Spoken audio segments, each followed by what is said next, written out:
नमस्कार दोस्तों, मैं डॉक्टर हिमांशु शेखर आज आपको हिमस्खलन का विज्ञान और उनसे बचाव के बारे में कुछ जानकारी देना चाहूँगा। Science of and protection from avalanche. वास्तव में जब मोरबी पुल दुर्घटना के बारे में मैंने अपना वीडियो यूट्यूब पर डाला, तो मेरे मित्र सुहास जोशी जी ने बताया कि आप इसी तरह की तकनीकी जानकारी हम लोगों के साथ साझा करते रहें, जिससे कि हमारा मार्गदर्शन भी होगा और हमें कुछ जानकारी भी मिलती रहेगी, क्योंकि आपकी भाषा सरल है, इसलिए समझने में आसानी होती है। तो आज देखिए हिमस्खलन का विज्ञान और उनसे बचाव के बारे में कुछ जो उपलब्ध जानकारी है और जो मैंने खुद अनुभव किया और जो मैंने विद्वानों से बात कर जानकारी हासिल की या इंटरनेट से पढ़ाई कर जानकारी हासिल की, वो आपके साथ साझा करता हूँ। वास्तव में अभी कुछ ही दिन पहले 4 अक्टूबर 2022 को उत्तराखंड के हिमस्खलन के कारण जो त्रासदी हुई थी, जिसमें 29 जानें चली गईं, स्थान द्रौपदी का दंडा और कारण इसका बताया गया कि सितंबर 2022 में जो सामान्यतः सितंबर में 182.2 सेंटीमीटर बारिश होती है, तो इस बार 267% अतिरिक्त बारिश रिकॉर्ड की गई ऊंचाइयों पर, जिसके कारण ज्यादा हिम बना और उसके कारण ज्यादा हिमस्खलन की संभावना बढ़ गई। ऐसा नहीं है, ये क्षेत्र एवलांच प्रोन है और पिछले साल भी यहीं मेरे ख्याल से त्रिशूल चोटी पर नेवी का एक कैंप लगा था, वहां भी इस तरह की त्रासदी रिकॉर्ड की गई। अन्य कई क्षेत्रों में ये रिकॉर्ड की जाती है और इसलिए आज मैं हिमस्खलन का विज्ञान और इसके संबंध में अन्य जानकारियां देने का प्रयास करूंगा। अगर हम हिमस्खलन की परिभाषित करें तो पहाड़ों की ढलान पर तेजी से नीचे की ओर सरकते बड़े हिमखंड को हिमस्खलन कहते हैं।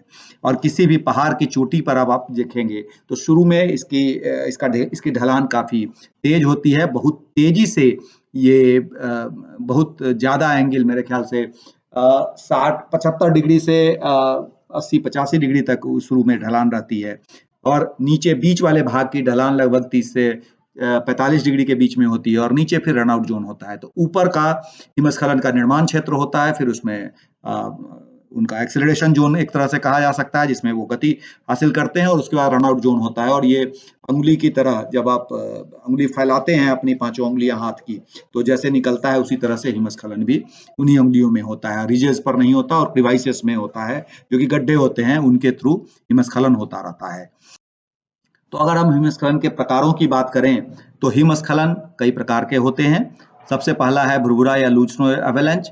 ये सामान्यतः जब नया नया हिमपात होता है तो उस समय में बर्फ थोड़ी भुरभुरी रहती है, तो उस समय में जो अगर बर्फ ज्यादा हो गया तो उस समय में हिमपात होने की संभावना रहती है। वास्तव में जब एवलांच होता है, जब हिमस्खलन होता है, तो उसके लिए सबसे पहले नीचे एक मुलायम बर्फ की परत का होना आवश्यक है। उसके ऊपर अगर ज्यादा स्लैब के रूप में ज्यादा मोटी और थोड़ी सी सघन बर्फ अगर जम गई है तो उसके कारण स्लैब एवलांच होता है, जिसे चट्टान हिमस्खलन कहते हैं। चूर्ण हिमस्खलन जब उनका कंपैक्शन नहीं हो पाता है, कोई प्रेशर उस पर नहीं लग रहा है, तो उसमें चूर्ण हिमस्खलन होता है और पाउडर एवलांच होता है। हिमालय के क्षेत्रों में सामान्यतः पाउडर हिमस्खलन ही पाया जाता है। नम बर्फ हिमस्खलन अर्थात इसी कारण से अगर जो बर्फ जमा हुई है उसमें पानी की मात्रा आ गई है, थोड़ा तापमान बढ़ गया है, तो उससे उसमें पानी जो है सो घर्षण मुक्त करने का प्रयास करता है, घर्षण कम करता है, और लेकिन इसके साथ साथ ये मट्टी भी लेकर चलता है और अन्य वेजिटेशंस भी लेकर चलता है। हिमपात हिमस्खलन जब ऊंचाइयों पर ज्यादा हिमपात हो, बर्फबारी अगर ज्यादा होती हो, तब भी उससे हिमस्खलन होने की संभावना, जिसे आइस फॉल हिमस्खलन कहते हैं। ग्लाइड एवलांच एक धीरे धीरे सरकने वाला हिमस्खलन है और इसमें ये सामान्यतः कम कम ढलान वाली पर्वतमालाओं पर होता है। छज्जापात हिमस्खलन अर्थात ये कैंटिलीवर टाइप का, अगर पहाड़ की ऊंचाई पर एक हिम अगर बर्फ जमा हो गई है किसी कारण से, तो वो कैंटिलीवर गिरता है, तो उससे भी हिमस्खलन का आरंभ हो सकता है। इस तरह कई प्रकार के हिमस्खलन होते हैं, लेकिन जो भी हो हिमस्खलन हमारे लिए बहुत फायदेमंद नहीं है। और अगर हम हिमस्खलन की बात करें तो मानव अगर इसमें फंस गया तो उसका दम घुटने की संभावना रहती है। शीत दंश अर्थात फ्रॉस्ट बाइट की संभावना रहती है। अल्प तपता अर्थात हाइपोथर्मिया की संभावना रहती है।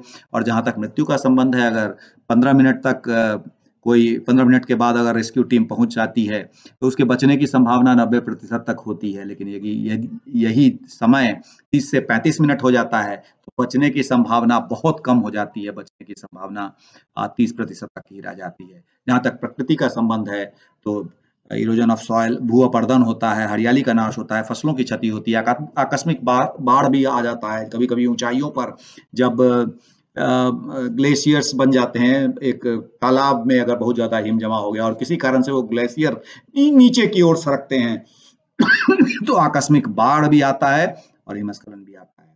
और जो भी मानव निर्मित संरचनाएं हैं, सड़कें हैं, रेल है, पुल है, बिजली आपूर्ति के खंभे हैं, तार है, भवन है, कम्युनिकेशन सिस्टम्स है, ये सब जब भी हिमस्खलन होता है तो उससे प्रभावित होते हैं। और अगर इस तरह के क्रेवाइसेस की बात करें तो सामान्यतः जब भी हिमस्खलन होता है तो जो भी उसमें फंस जाते हैं वो इन्हीं क्रेवाइसेसों में सामान्यतः नजर आते हैं या उनसे उन्हें निकाला जाता है। तो सबसे पहला है कि हिमस्खलन को अपने प्राकृतिक ढंग से होने के लिए नहीं छोड़ा जा सकता, क्योंकि हमें क्षति को नियंत्रित करना है, जो क्षतियां मैंने पिछले स्लाइड्स में बताई है। साथ ही समय का निर्धारण भी करना एक आवश्यकता है कि जिस समय में हम एवलांच प्रोन एरिया से गुजर रहे हैं उस समय वहां एवलांच नहीं आना चाहिए। तो उसके लिए ऐसी कोशिश की जाती है कि एवलांच होने की संभावना जब भी हो तो एक कृत्रिम हिमस्खलन समय के पहले करा लिया जाए। मान लीजिए हमारे लोग अगर किसी सड़क मार्ग से सुबह में निकलने वाले हैं तो रात में अगर किसी का तरह हिमस्खलन करा लिया जाए तो उससे बहुत फायदा होगा। तीव्रता संकुचन अर्थात उसका अगर इंटेंसिटी रिडक्शन के लिए कुछ प्रयास किया जाए जिससे कि उसको विभिन्न क्षेत्रों में सेपरेट कर दिया जाए, उसको छोटे-छोटे खंडों में विभाजित किया जाए, पथ विचलित कर दिया जाए, तो इस तरह से कृत्रिम हिमस्खलन करवाने के लिए ये सब आवश्यकताएं हैं।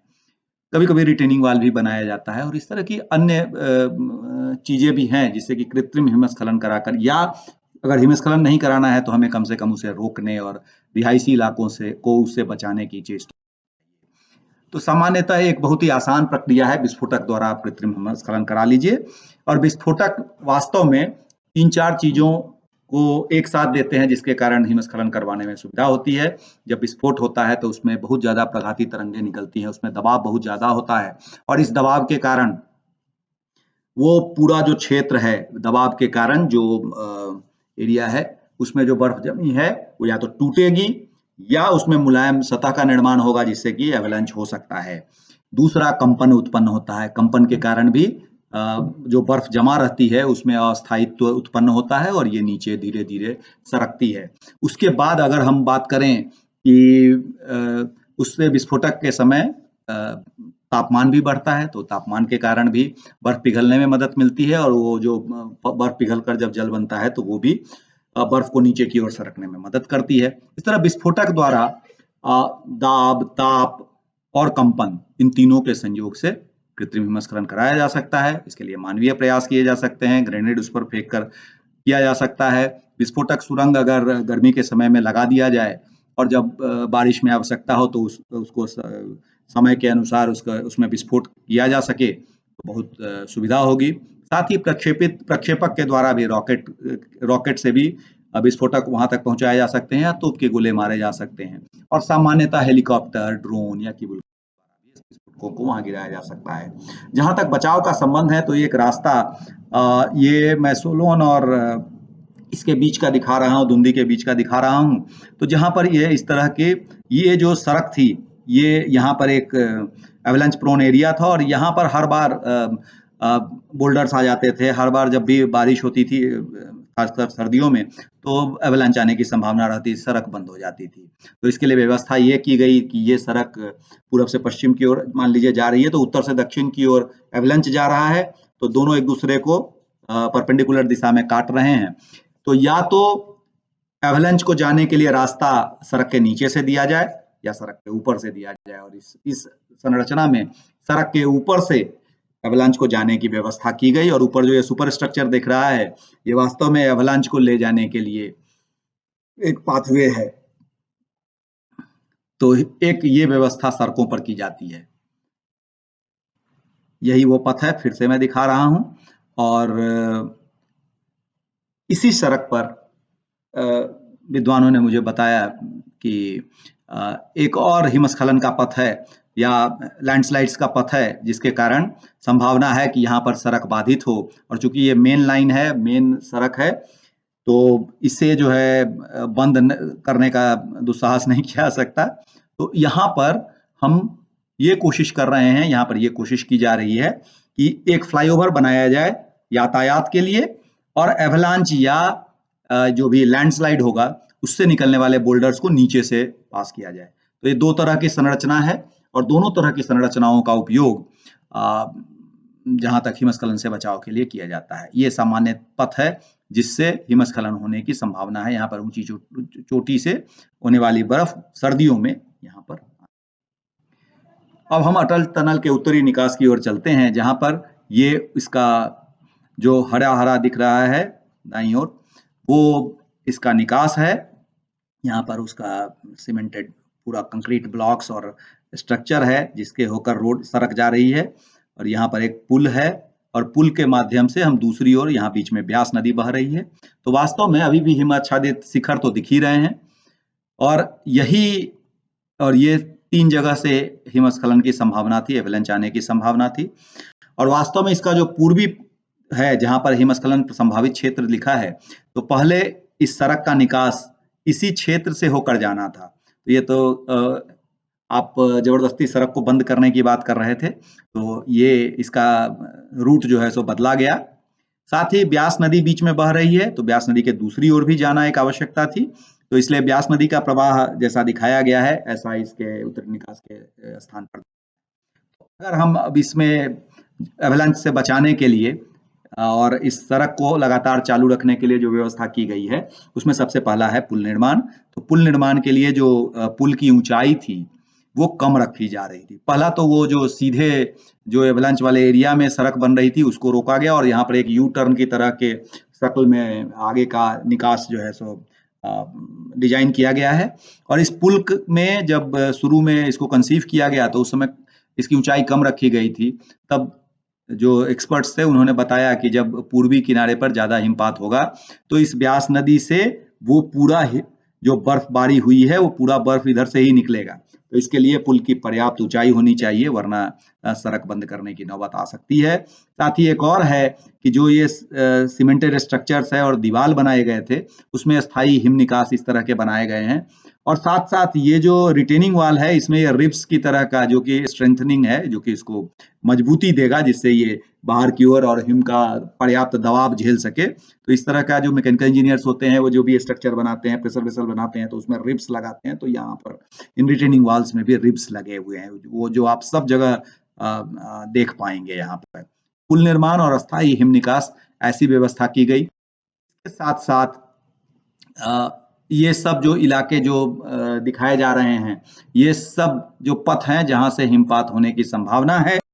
और अगर हम कुल मिलाकर अटल टनल के बचाव की बात करें, तो एक तो सड़क की वैकल्पिक विकास किया गया और सड़क को सीधे पूरब की ओर न ले जाकर एक यू टर्न की शक्ल दी गई। दूसरा, पुल, उसकी ऊंचाई पर्याप्त रखी गई जिससे इसके पूर्वी किनारे पर होने वाला हिमपात ब्यास नदी के थ्रू पुल के नीचे से आराम से निकल जाए। तीसरा, व्यास नदी का उपयोग किया गया और पूर्व की ओर तथा पश्चिम की ओर होने वाले हिमपात को इस व्यास नदी के जल के साथ निकालने की व्यवस्था की गई है। साथ ही हिम के निकास के लिए रिटेनिंग वाल ऐसा बनाया गया और बीच में खाली जगह बनाए गए हैं जिधर से हिम, अगर बर्फबारी ज्यादा हो जाती है तो वो ब्यास नदी में चला आए। साथ ही यहाँ पर एक अवरोधक वाल बनाया गया और इसके पीछे जो सड़क है, जो कि हाईवे समझिए एक तरह से है, जो लेह की ओर जाती है, तो और लाहौल स्पीति की ओर, लाहौल घाटी की ओर जाती है, तो ये अवरोधक दीवार बनाई गई है जिसकी पर्याप्त चौड़ाई है। और जो भी अगर कभी भी पश्चिमी किनारे पर ज्यादा हिमपात हो गया तो ये अवरोधक वाल को उसको रोक ले। तो निष्कर्ष में मैं यही कहता हूं कि ये प्राकृतिक प्रक्रिया है। पहाड़ के ढलान, संग्रहित बर्फ की मात्रा, तापमान, निक्षेप, वायु गति आदि इसे प्रभावित करते हैं और कृत्रिम हिमस्खलन की हमेशा आवश्यकता पड़ती है। विस्फोटक द्वारा हिमस्खलन कराकर एक सुरक्षित रास्ता निकाला तो जा ही सकता है, और बचाव के लिए सड़कों पर या तो सड़क को ऊपर कर दीजिए या सड़क को नीचे, सड़क के नीचे से, लेकिन वो बर्फ को जाने का रास्ता जरूर दीजिए। साथ ही अन्य तरह की कई बचाव की तकनीकें हैं जिसका मैंने इसमें जिक्र किया है। उम्मीद है कि ये श्रोताओं को पसंद आएगा। धन्यवाद दोस्तों।